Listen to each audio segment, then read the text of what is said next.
Assalamualaikum warahmatullahi wabarakatuh.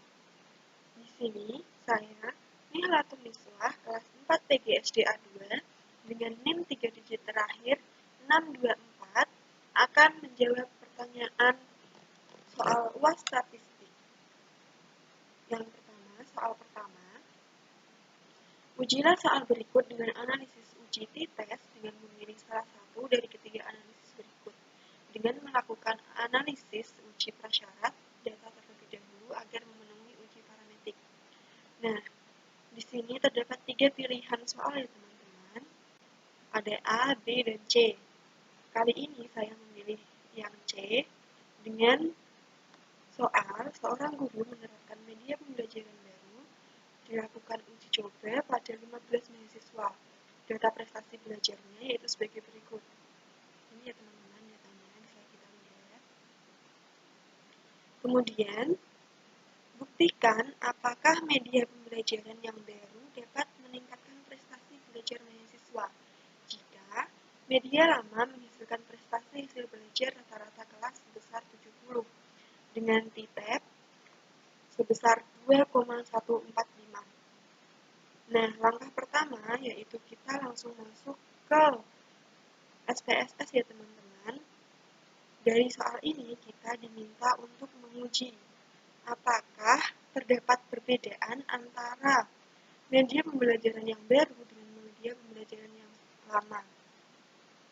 Langsung saja langkah pertama yaitu kita kopikan datanya, kemudian kita masuk ke SPSS.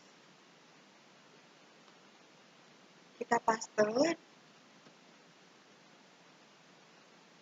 Kemudian dapat kita lihat dalam SPSS ini terdapat data view dan variabel view.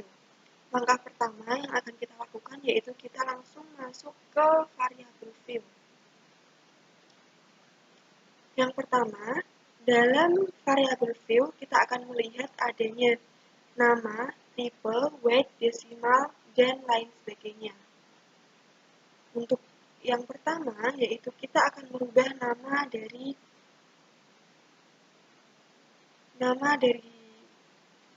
analisis ini. Dari pertanyaan tadi, kita membahas tentang media lama. Maka, kita akan mengubah ini menjadi media lama. Perlu diingat ya teman-teman, untuk nama ini, kita tidak boleh ada spasi dalam penulisannya. Karena jika menggunakan spasi akan berpengaruh terhadap hasil analisisnya. Media lama. Kemudian setelah itu kita langsung masuk ke desimal. Untuk desimalnya sendiri kita ubah menjadi 0. Kenapa desimalnya ini kita ubah menjadi 0? Dapat kita lihat pada data view, jika sebelumnya tadi di belakang angka datanya ini terdapat 0,00, maka jika kita hilangkan menjadi 0, maka tidak akan ada lagi 0,00. Sebenarnya ini juga tidak sangat berpengaruh. Kemudian selanjutnya kita akan masuk ke align. Di align-nya kita ganti ke center agar datanya ini di tengah. Kemudian ke measure kita ubah menjadi scale. Setelah itu kita kembali lagi ke data view. Dari data view ini, kemudian kita langsung masuk ke analyze. Kemudian, di analyze kita masuk ke compare means. Kita masuk ke when sample t-test. Lalu, dalam when sample t-test ini, kita akan memasukkan media lama ke tes variabel S. Kita masukkan, kemudian kita masuk ke option. Nah, usahakan pada confidence interval percentage ini 95% ya teman-teman. Kemudian kita klik continue. Setelah itu oke. Nah, setelah itu akan muncul dua data, yaitu one sample statistik dan one sample test.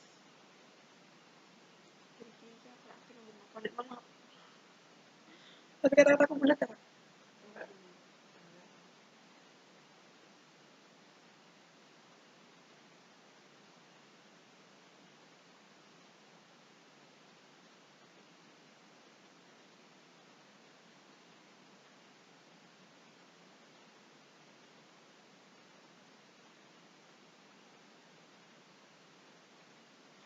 Nah, yang pertama kita fokus pada one sample statistik, yaitu media lama N-nya 15.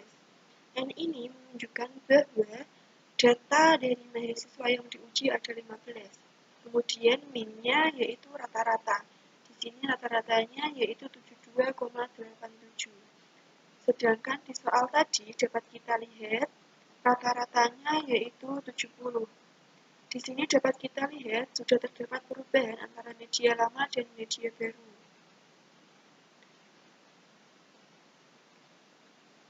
Nah, setelah itu kita akan masuk ke STD deviation, yaitu 7,375, sedangkan STD error mean-nya 1,905. Ya, dari one sample statistik ini dapat kita ambil kesimpulan bahwa rata-ratanya antara media lama dan media baru terdapat perubahan, sehingga akan menandakan adanya perubahan pada HA, di mana HA merupakan rata-rata bahwa media lama tidak sama dengan media baru nilainya. Selanjutnya kita akan masuk ke one sample test. Dapat kita lihat terdapat T, yaitu T hitung ya teman-teman. T di sini kita lihat 38,259, di mana pada soal tadi T-nya yaitu 2,145. Nah, dari sini dapat kita lihat terdapat perbedaan. Berarti dapat kita simpulkan bahwa T hitung dengan T hitung media lama mengalami penambahan atau lebih besar dari T tabel, yaitu 38,259 lebih besar dari 2,145, maka H0-nya ditolak. Maka dapat kita lihat sig duetile ini nilainya 0. Nah, sig duetile 0 berarti lebih kecil dari setengah alfa. Setengah alfa di sini yaitu nilainya memiliki nilai 5%, sehingga dapat disimpulkan jika H0-nya ditolak. Jadi, rata-rata nilai dengan penggunaan antara media lama dan media baru mengalami perbedaan. Seperti itu ya teman-teman.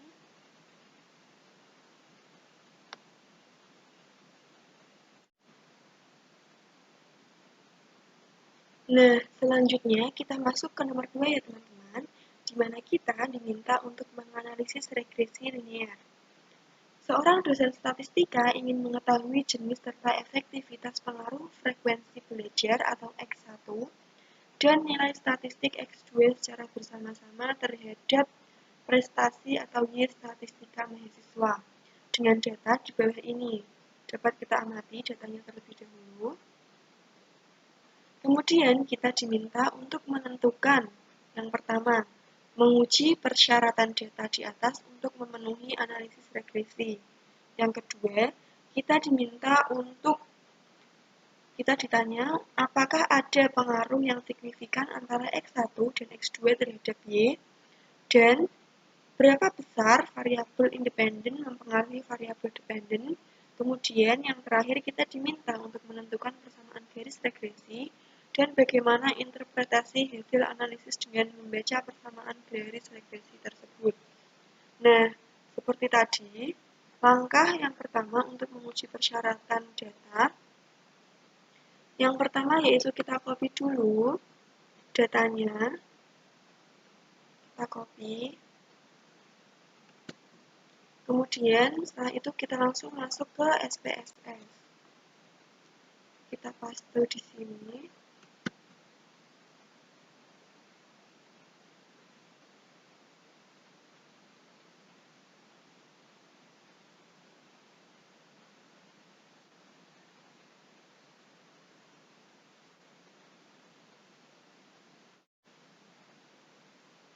Kita paste di sini. Nah, setelah kita paste, kemudian kita masuk ke variabel view. Dari variabel view ini, seperti langkah nomor 1 tadi, kita ubah namanya. Yang pertama yaitu frekuensi belajar, dapat kita singkat menjadi FB. Kemudian yang kedua yaitu nilai. Yang ketiga yaitu prestasi. Kemudian selanjutnya kita masuk ke desimal. Desimal kita ubah semua lagi menjadi 0.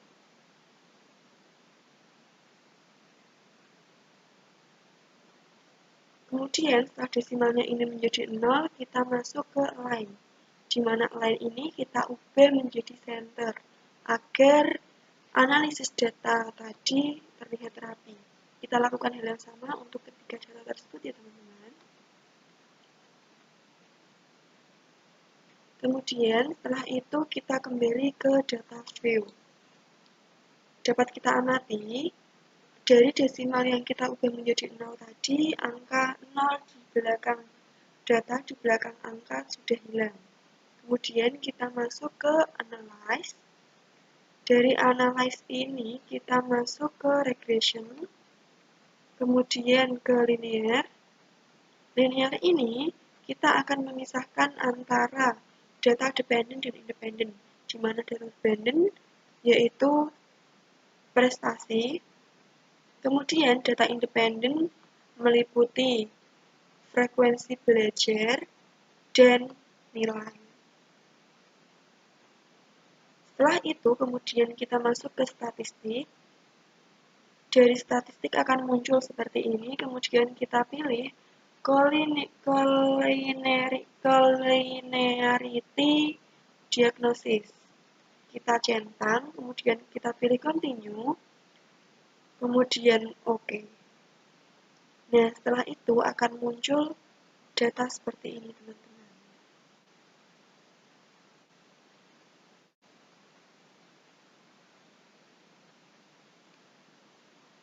Terus muncul data ini,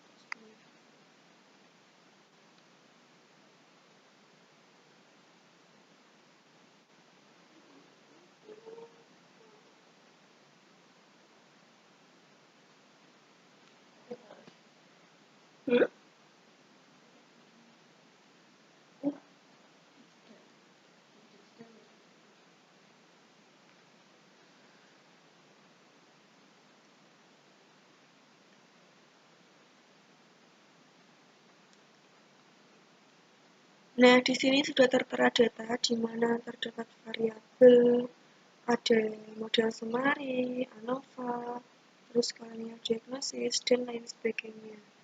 Ini merupakan contoh dari langkah linearitas. Nah, teman-teman, ini merupakan contoh dari data linearitas. Untuk yang data multikolonialitas itu merupakan satu kesatuan yang menandakan kenapa data itu bisa menjadi linearitas atau monolinearitas. Karena kita bisa melihat pada data FIF-nya di sini. Di sini ada data FIF-nya. Jika nilainya ini kurang dari 10, maka tidak terjadi multikolonialitas. Nah, sebaliknya jika FIF-nya ini lebih dari 10, maka terjadi multikolonialitas. Nah, di sini kita lihat data VIF-nya ini 1,614, yaitu ya kita bisa lihat bersama. Jadi terbukti bahwa data ini kurang dari 10, otomatis ini tidak terjadi multikolonialitas. Nah, seperti itu teman-teman. Bisa dipahami ya. Nah, untuk data selanjutnya, kita akan menguji pada homosisestesitas dan autokorelasi. Nah, kedua data ini kita akan lihat satu persatu, yaitu kita masuk ke untuk data homosisestesitas, kita merupakan lawan dari kebalikan dari sedastisitas. Nah, langkahnya untuk menguji data ini yaitu kita langsung masuk ke analyze dengan data tadi.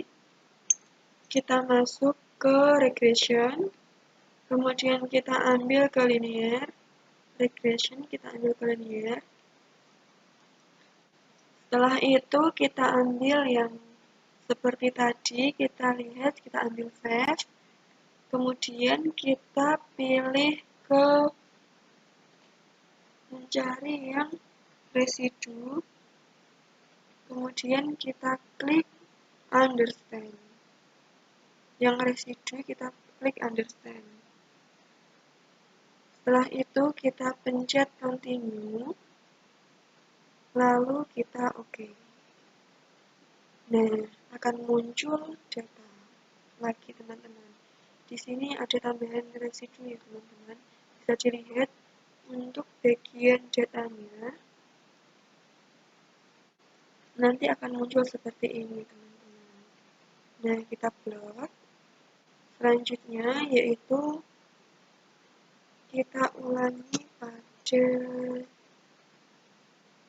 klik transform komputer, terus kita pilih yang compute variable. Nah, akan muncul seperti ini ya teman-teman. Setelah itu, di sini kita harus jeli dalam menulis. Karena di sini kita akan mengetikkan kata kunci. Nah, untuk target variabel kita akan menuliskan ABS spasi underscore ABS underscore res. Nah, ini merupakan sebuah kata kunci ya teman-teman. Jadi diharapkan teman-teman bisa teliti. Setelah itu yaitu numeric expression. Kita pencet, kita ketik ABS. Setelah itu kita buka kurung. Buka kurung ya teman-teman. Ini maaf karena keyboardnya ini agak susah teman-teman. Kita klik ABS. Kita buka kurung. Kemudian setelah kita buka kurung, kita klik res underscore 1. Kemudian kita tutup kurung. Nah, kalau sudah seperti ini, bisa kita lihat bersama-sama. Oke, kita pencet tipe and label. Kita pencet tipe and label.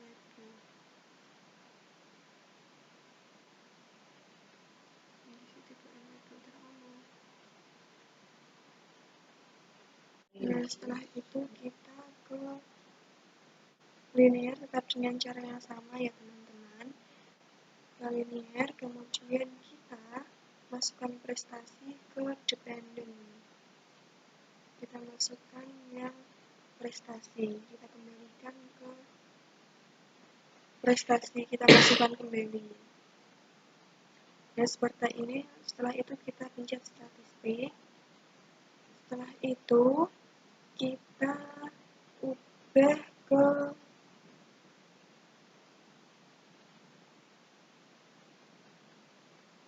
Durbin Watson, kita klik, lalu kita continue, lalu kita oke. Nah, akan muncul data seperti ini teman-teman. Bisa kita lihat. Pada ANOVA akan ada tambahan. Lalu akan muncul Salmori Durbin Watson. Jadi langkah-langkah tadi bisa menjawab dari analisis soal nomor 2 yaitu A, B, C, dan D. Baik teman-teman, cukup sekian langkah-langkah saya dalam menjawab soal UAS statistik tadi. Kurang lebihnya mohon maaf. Wassalamualaikum warahmatullahi wabarakatuh.